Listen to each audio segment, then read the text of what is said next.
Hi, I'm Debbie Howard, Chairman of the Carter Group and co-founder of the Living Best professional community. Today, we'll be hearing from Keren Etkin.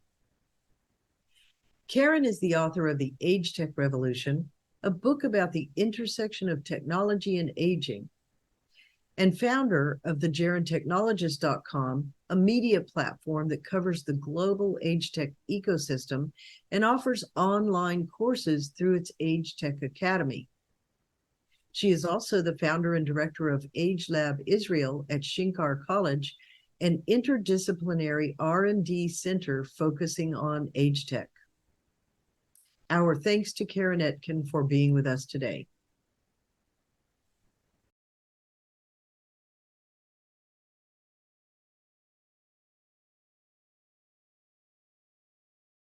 So I like to, first of all, do like an annual analysis of the entire ecosystem and to review all the different startups, the investors and big tech companies in this space, and look at what everyone is doing and put it online for everyone to see, because that is one thing that I think really helps all of us. I think boosting the visibility and really making our presence known and basically telling the world what an amazing ecosystem this is one thing that I'm incredibly proud that I have the privilege of doing.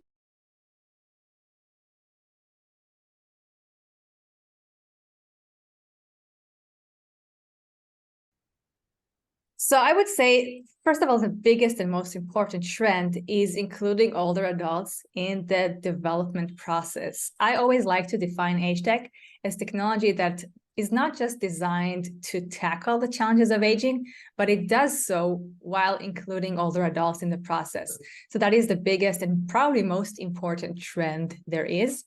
And there are multiple other trends that are sort of impacted by macro trends in the tech ecosystem and macro trends in our economy and macro trends in our world. For example, healthcare moving into the home is one major trend.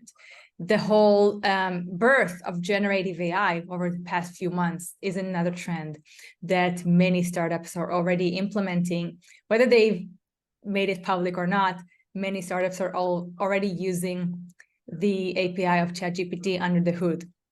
And there are also trends regarding the digital transformation that our world is going through. So the fact that bank branches are disappearing impacts all of us, and it specifically impacts older adults who might not be as tech savvy as the general population, although that is dramatically changing over the past few years.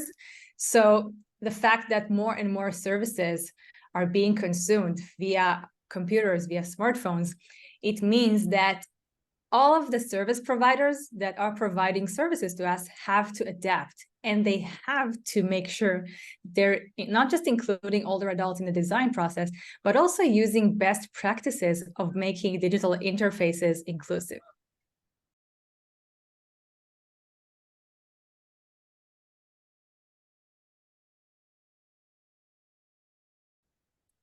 So first of all, in order to speed up this phase from development to basically launching products, the first thing that has to be done is including older adults in the design process. You can't skip this phase, even though it may be time consuming and even though you may be strapped for resources as a startup, because when you are including older adults in the process and when you're integrating in your everyday decision-making personas that are based on real life people and real life users, that inevitably will accelerate your path towards launch and your path towards product market fit.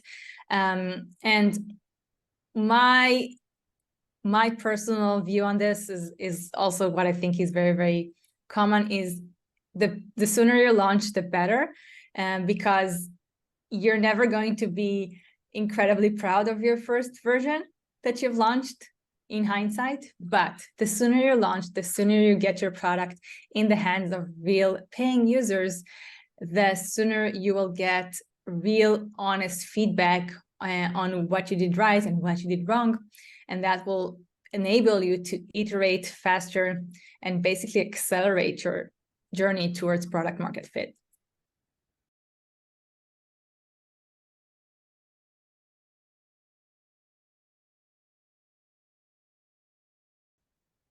Sure.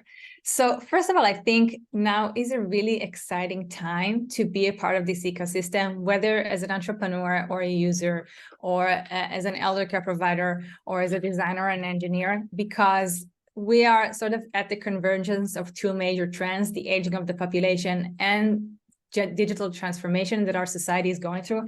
And because today's generation of older adults is so much more tech savvier than previous generation, and they're adopting technology in increasingly growing numbers, the demand is just so big that we are currently not meeting it. There's so much opportunity. This is really a blue ocean right now. And if you're an entrepreneur and you're sort of at a crossroads and you're contemplating what to do next, I highly encourage you to look into this ecosystem. It's a big opportunity. The technological challenges, while they exist, they are not the biggest challenges that you might face. The biggest challenges that you will face are building a sustainable business and really figuring out what your users actually need.